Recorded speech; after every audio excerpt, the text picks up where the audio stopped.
toda pessoa nasce para ser o que desejar ser. Vai dar conta de conciliar seus filhos, casa e vida profissional?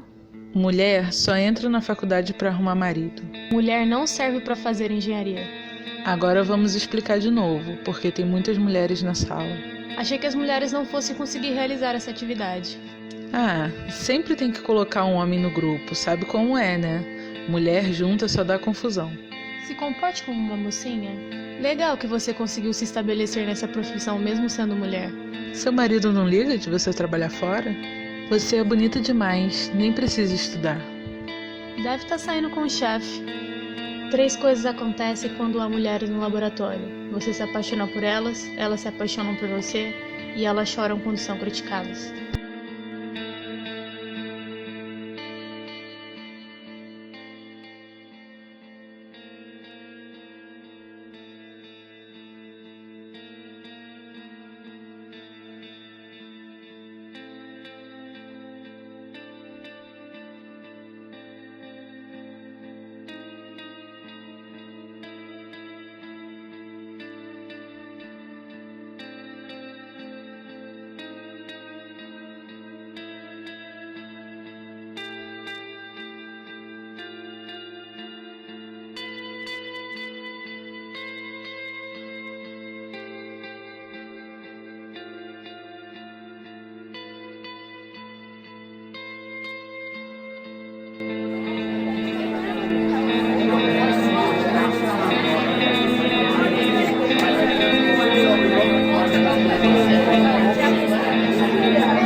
Para entender um pouco mais a razão de as áreas das ciências exatas e tecnológicas serem majoritariamente masculinas, precisamos voltar um pouco na história e compreender como o passado afeta a nossa vida atual.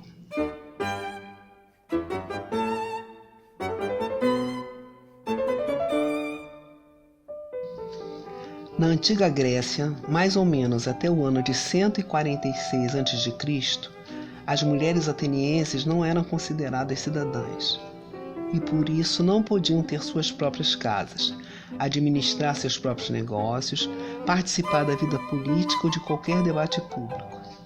Os homens de Atenas consideravam as mulheres inferiores. Inclusive, alguns filósofos famosos, como Aristóteles e Demócrito, diziam que a mulher era um homem incompleto e que suas únicas funções eram satisfazer o homem sexualmente, gerar e cuidar dos filhos que pertenciam a eles, os homens. Pouca coisa muda no Império Romano, que durou até o ano de 476 d.C. Lá, as mulheres até podiam sair e estudar, mas os estudos lado a lado com os meninos só eram permitidos até o começo da adolescência. Depois disso, as meninas só podiam estudar sobre como administrar o lar e cuidar da casa. Como se não bastasse, os pais tinham direito sobre a vida e a morte de seus filhos.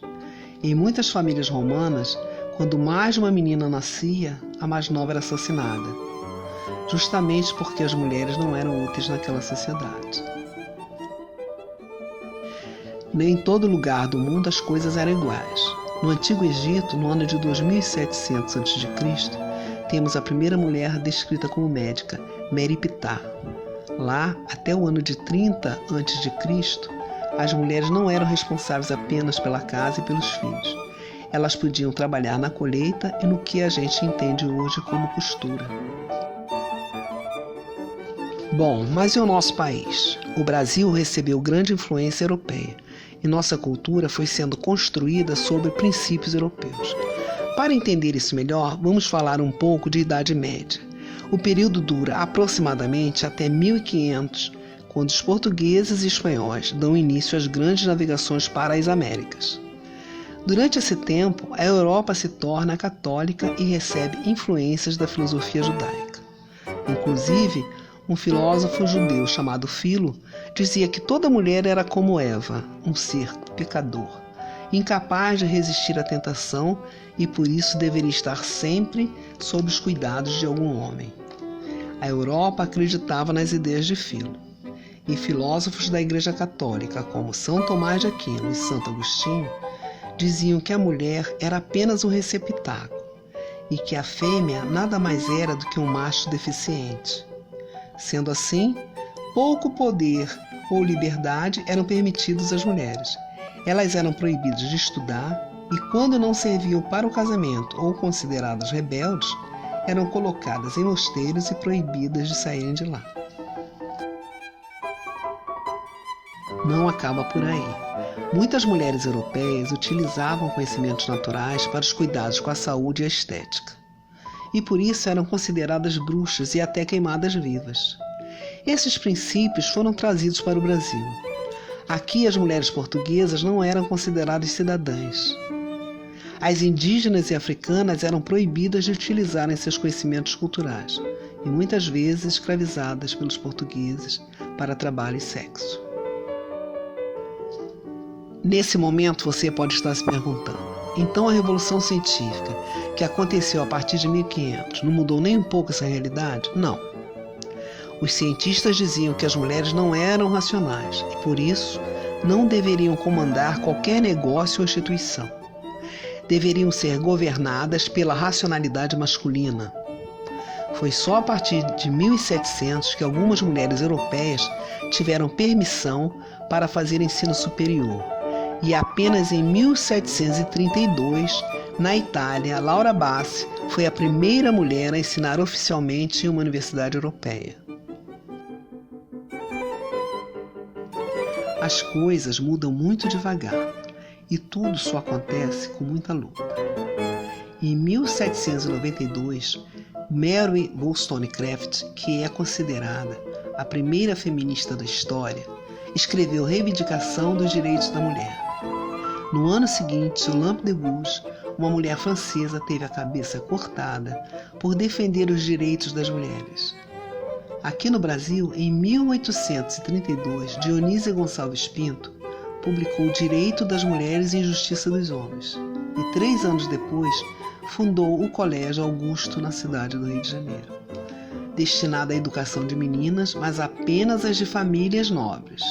Negras e indígenas não tinham acesso a essa educação. É em 8 de março de 1857 que a luta das mulheres fica marcada na história.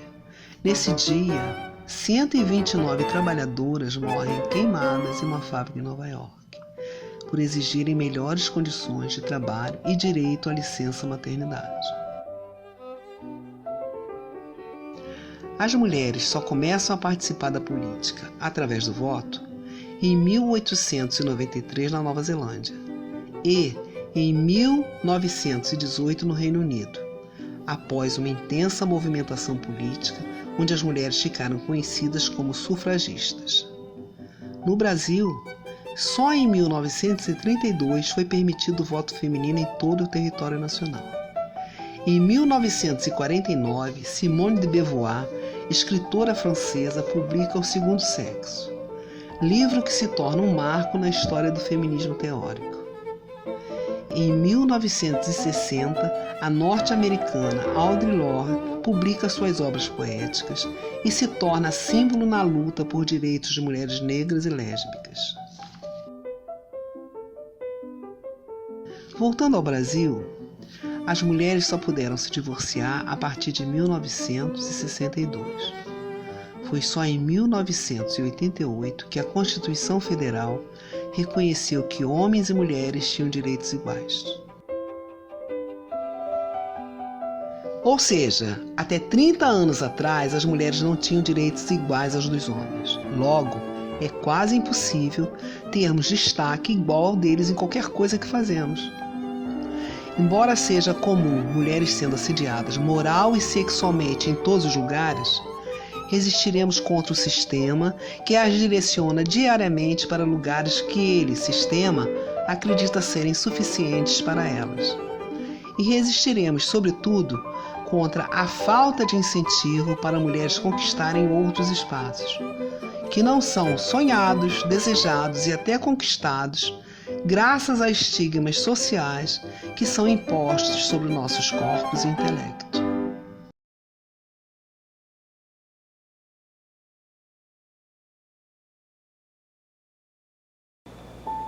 Quero pedir desculpa a todas as mulheres que descrevi como bonitas, antes de dizer que eram inteligentes ou corajosas. Fico triste por ter falado como se algo tão simples que nasceu com você fosse seu maior orgulho, quando seu espírito já despedaçou montanhas. De agora em diante, vou dizer coisas como: você é forte, você é incrível. Não porque eu não te acho bonita, mas porque você é muito mais do que isso.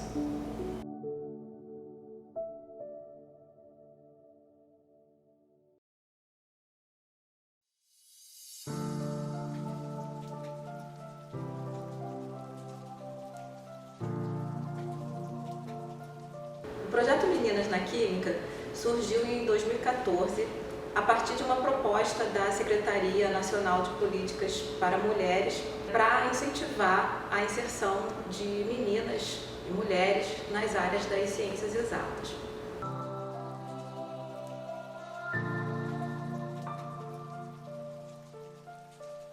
A escolha por desenvolver o projeto Meninas na Química na escola pública se dá por vários motivos, mas o principal deles é a valorização do ensino público, é acreditar no resgate da escola pública como sendo a principal forma de uma formação cidadã mais igualitária possível na nossa sociedade. A escola pública ela tem sofrido bastante ao longo da história, com várias ações de desmonte, e a universidade pública precisa ter esse compromisso de auxiliar, e na verdade de interferir nesse processo e ajudar nesse processo de reconstrução de uma educação pública. Isso traz uma outra relação importante que o projeto tem conseguido construir com as alunas que têm participado, que é vislumbrar a possibilidade de ingressar na universidade pública.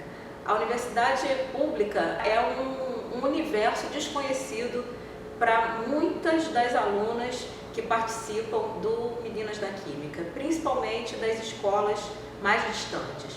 Há um desconhecimento total em relação ao que é uma universidade, a diferenciação entre uma universidade e uma faculdade, em relação a uma universidade pública e a uma universidade particular, em relação à gama de cursos que é oferecida na universidade pública, seus objetivos, suas abrangências, em relação à formação profissional de um modo geral. Esse conhecimento de como é o acesso à universidade pública e a possibilidade também de permanência na universidade pública são desconhecidos delas e são ganhos que elas adquirem ao longo do projeto que são de extremo valor. Tiram essas meninas então de uma perspectiva que era uma perspectiva local e faz com que elas entendam, percebam que o acesso à universidade pública ele é possível, que a universidade pública ela vem se flexibilizando em relação à entrada de minorias que até então não tinham uma possibilidade de acesso claro e fazem então com que elas tenham uma nova dimensão a respeito desse universo. Vale destacar que durante a execução do projeto há uma visita, pelo menos uma visita dessas meninas ao ambiente universitário e esse reconhecimento do ambiente acaba sendo conquistador, faz com que elas entendam essa dimensão e correlacionem a dimensão da universidade com aquela em que elas estão inseridas. Isso é um ponto talvez mais importante, talvez muito mais importante do que elas ingressarem nas ciências exatas, né, da natureza, que é o objetivo de discussão do projeto, né, seja esse aumento da abrangência em relação a qualquer perspectiva futura profissional que elas possam ter.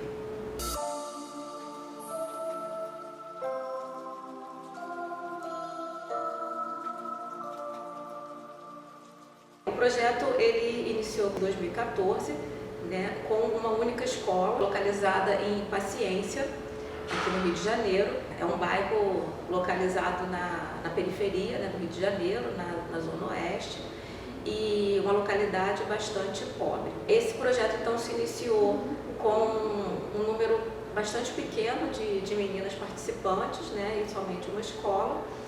E já em 2015 ele se estendeu para 5 escolas. E a proposta de manter escolas participantes de regiões menos favorecidas se manteve. A escola de Paciência e também incluiu escolas em Duque de Caxias, em São Gonçalo, e uma escola que se distinguia, né, bastante do universo que a gente via trabalhando, que era uma escola na Gávea. Foi importante a inclusão, né, de uma escola com um público diferenciado para a gente observar essas discrepâncias entre um público de periferia, né, e um público de Zona Sul. A escolha das escolas, ela sempre foi realizada de acordo com o interesse da escola em participar do projeto e também dos professores que são envolvidos, né, na proposta do projeto, principalmente do interesse do professor, porque o grande objetivo do projeto não é que a universidade desenvolva esse projeto permanentemente na escola, mas sim que a escola se torne hábil em promover uma discussão do caráter do Meninas na Química na escola, né? Então, a gente tem como objetivo maior a independência da escola, né, e gerar formas de discussão a respeito de gênero no ambiente escolar, principalmente para os professores das áreas de ciências exatas e ciências da natureza, que consideram a discussão de gênero na educação básica bastante inviável, né? Eles não conseguem perceber momentos e estratégias didáticas que possam então trazer discussões a respeito de gênero no ambiente escolar. A proposta do projeto, de um modo geral, ela engloba uma primeira etapa, né, onde a gente discute o papel da mulher na sociedade, e na verdade em diversas sociedades, né, e como esse papel foi sendo estereotipado, né, e esse papel então foi sendo definido por uma dominação masculina, a adequação da mulher a esse estereótipo e a relação de busca de libertação da mulher em relação a essa conduta estereotipada.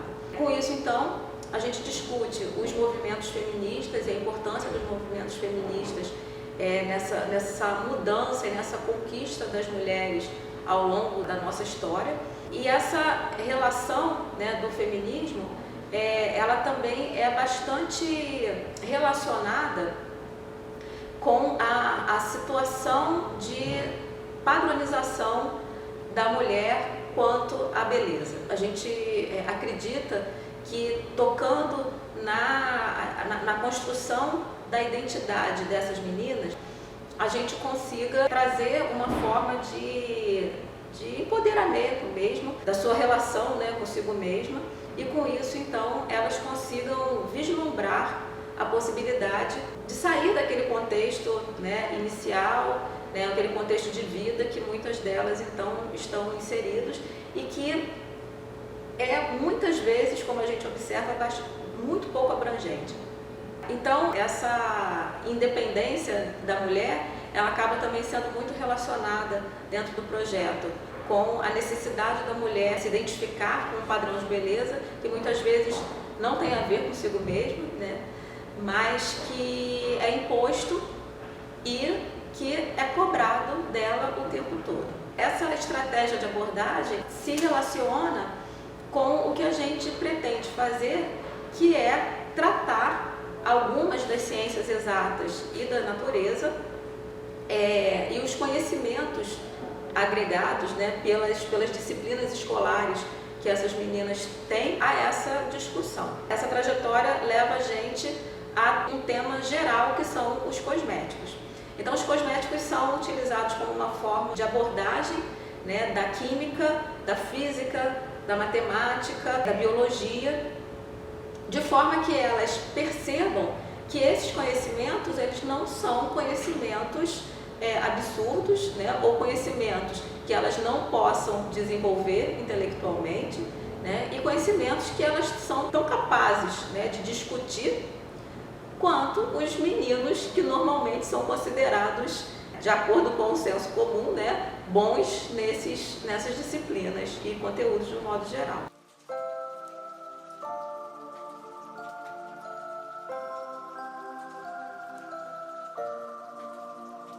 Durante esses anos de desenvolvimento do projeto, várias mudanças acabaram acontecendo. Muitas dessas mudanças acabaram sendo fomentadas pela própria participação das alunas. Motivações que elas traziam durante o desenvolvimento do projeto e que a gente percebeu então que deviam ser melhor trabalhadas. Um aspecto que foi desenvolvido de uma forma mais abrangente foi sobre a história do movimento feminista, porque existe um preconceito muito grande a respeito do movimento feminista, existe também um estereótipo da mulher feminista e talvez desconstruir essa ideia, né, foi uma das propostas que a gente precisou abordar. Essa introdução de uma abordagem histórica que foi apresentada de uma forma bastante sutil, né, e leve para as meninas, de forma que elas pudessem então acompanhar, trouxe o reconhecimento de todo um processo de conquistas que precisavam então ser reconhecidos para que a gente entendesse a nossa condição feminina atualmente e que elas pudessem perceber que tudo que elas têm hoje, né, toda essa condição feminina, que ainda não é a melhor de todas, com certeza, mas que já se diferencia em muito da condição das mães e das avós delas, principalmente, né? Que tudo isso foi construído por meio de muita luta e muita busca a respeito de igualdade. Outro momento, né, que também acabou tendo modificações em relação à parte inicial foi em relação à realização das oficinas quanto à parte específica dos conteúdos de química. Em alguns momentos a gente trabalha com a realização de oficinas, ou seja, momentos únicos, né, no único dia em que a gente promove as discussões dos temas abordados e em algumas situações a gente procura desenvolver projetos com essas meninas, ou seja, uma discussão mais ampla do que seria a oficina, tentando trabalhar então a metodologia científica. Uma outra proposta que surgiu com o projeto, né, com o desenrolar do projeto também, foi a produção do texto escrito. Essa percepção de que as meninas tinham uma grande dificuldade em apresentar um texto escrito sistematizado fez com que a gente desenvolvesse atividades tanto de leitura quanto de escrita, para que elas pudessem então desenvolver essa escrita dentro do processo científico, acompanhado então da observação, né, acompanhado do relato, da discussão, com base numa referência teórica, e isso fez com que a gente conseguisse ter diagnósticos bastante interessantes a respeito desse processo de entendimento, né, de compreensão das meninas sobre as atividades que estavam sendo realizadas.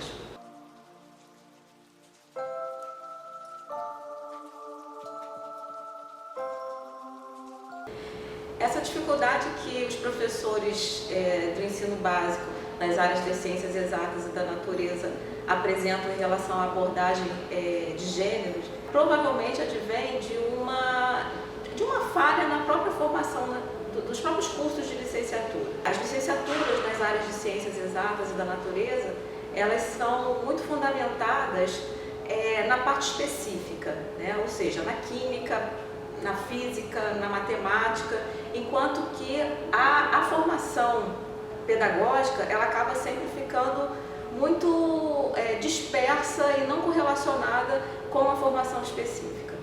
E é muito desvalorizada, então. Esses professores, então, principalmente os que se formaram há um tempo mais anterior, apresentam uma dificuldade muito grande em tratar o que eles consideram de temas das ciências humanas junto com os conteúdos das ciências que eles estão abordando no ensino fundamental. Essa dificuldade, ela é inclusive vista até hoje, mesmo com alunos dos cursos de licenciaturas, que muitas vezes acreditam que as disciplinas pedagógicas não têm um valor dentro da sua formação como professores, mas existem esforços grandes em termos de mudanças dessas características dos currículos de licenciaturas que talvez venham a modificar essa percepção sobre os próprios licenciandos e licenciados quanto à estrutura da formação de professores.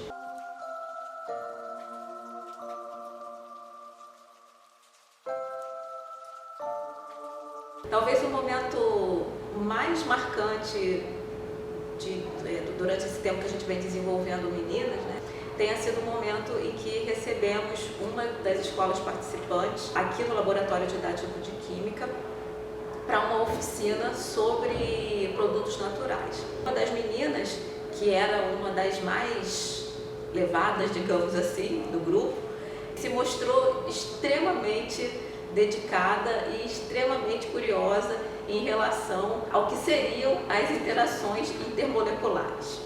E me perguntou muito sobre estrutura, relação de estrutura e as interações, como aquilo se dava. Foi assim, um momento de percepção do quanto todo aquele trabalho que a gente estava desenvolvendo já há algum tempo fez sentido para ela, né? O quanto estudar a química naquele momento fez sentido dentro de uma situação, né, que foi o entendimento da extração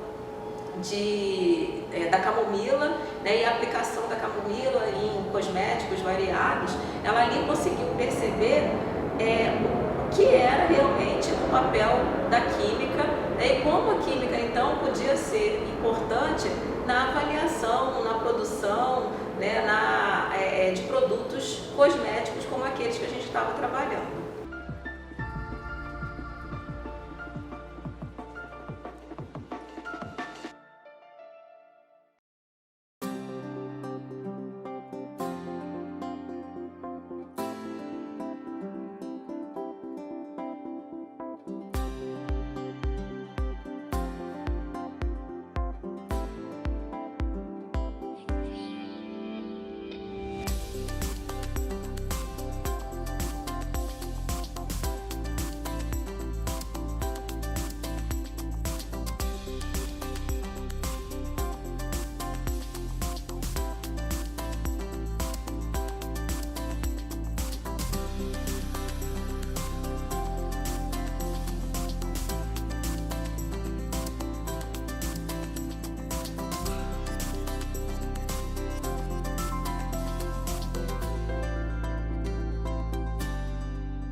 O projeto trouxe como uma grande conclusão que é possível tratar das questões de gênero, trazer para a sala de aula o debate das relações de gênero por meio de qualquer professor.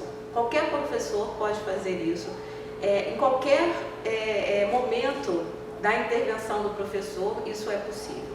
Basta que ele se prepare, basta que ele tenha isso como objetivo e que ele, então, organize uma forma de abordagem desse tema que envolva a sua área de atuação. Essa estratégia, ela precisa sempre ser pensada, né, de acordo com a sua intencionalidade, né? Para tudo existe uma intencionalidade, e se a intencionalidade for atingir uma igualdade entre os gêneros, isso sempre vai ser possibilitado.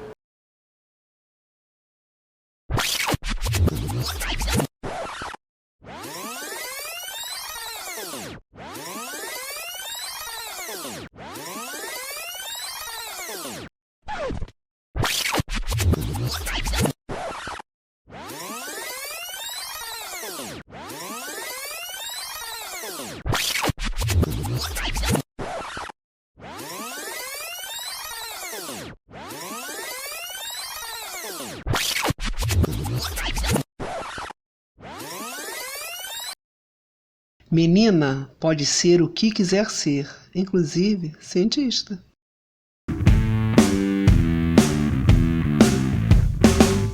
Já é tarde, tudo está certo, cada coisa posta em seu lugar. Filho dorme, ela arruma o uniforme, tudo pronto pra quando despertar. O ensejo, a fez tão prendada, ela foi educada pra cuidar e servir. De costume, esquecia-se dela, sempre a última sair. Disfarça e segue em frente todo dia até cansar. E eis que de repente ela resolve então mudar. Vira a mesa, assume o jogo, faz questão de se cuidar. Nem serva, nem objeto, já não quer ser um outro. Hoje ela é um também.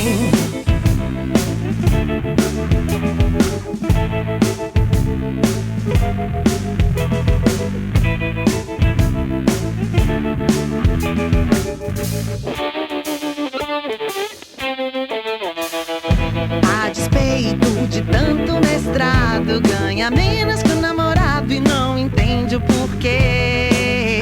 Tem talento de equilibrista, ela é muita se você quer saber. Hoje aos 30 é melhor que aos 18, nem Balzac poderia prever. Depois do lar, do trabalho e dos filhos, ainda vai pra night beber. Disfarça e segue em frente todo dia até cansar.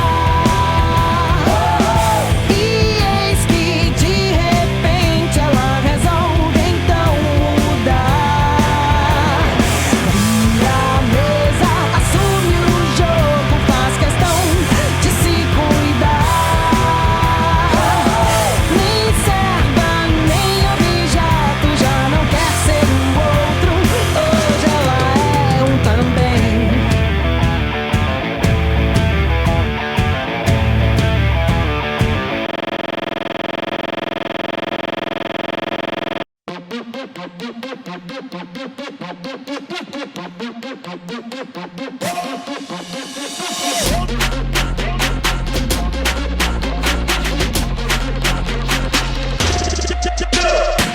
Presenciei tudo isso dentro da minha família. Mulher com olho roxo, espancado todo dia. Eu tinha uns 5 anos, mas já entendia que mulher apanha se não fizer comida. Mulher oprimida, sem voz obediente.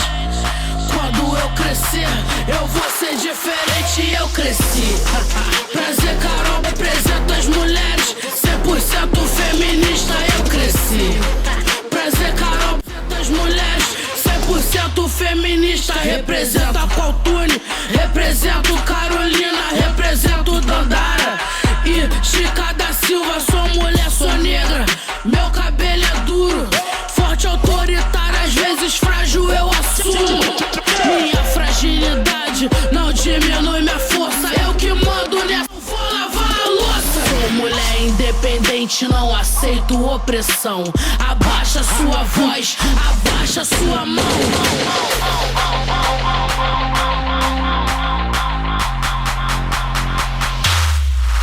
Mais respeito, sou mulher destemida, minha marra vem do gueto. Se tavam querendo peso, então tome esse dueto. Desde pequenas aprendemos que silêncio não soluciona, que a revolta vem à tona, pois a justiça não funciona. Me ensinaram que éramos insuficientes, discordei, pra ser ouvida o grito tem que ser potente. Eu cresci, prazer, cara, represento as mulheres, 100% feminista, eu cresci.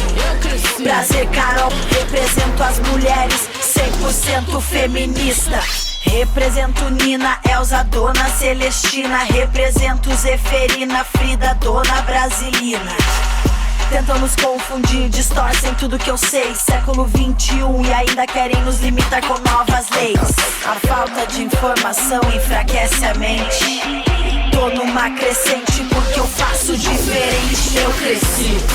Prazer, Carol, representa as mulheres, 100% feminista. 100% feminista.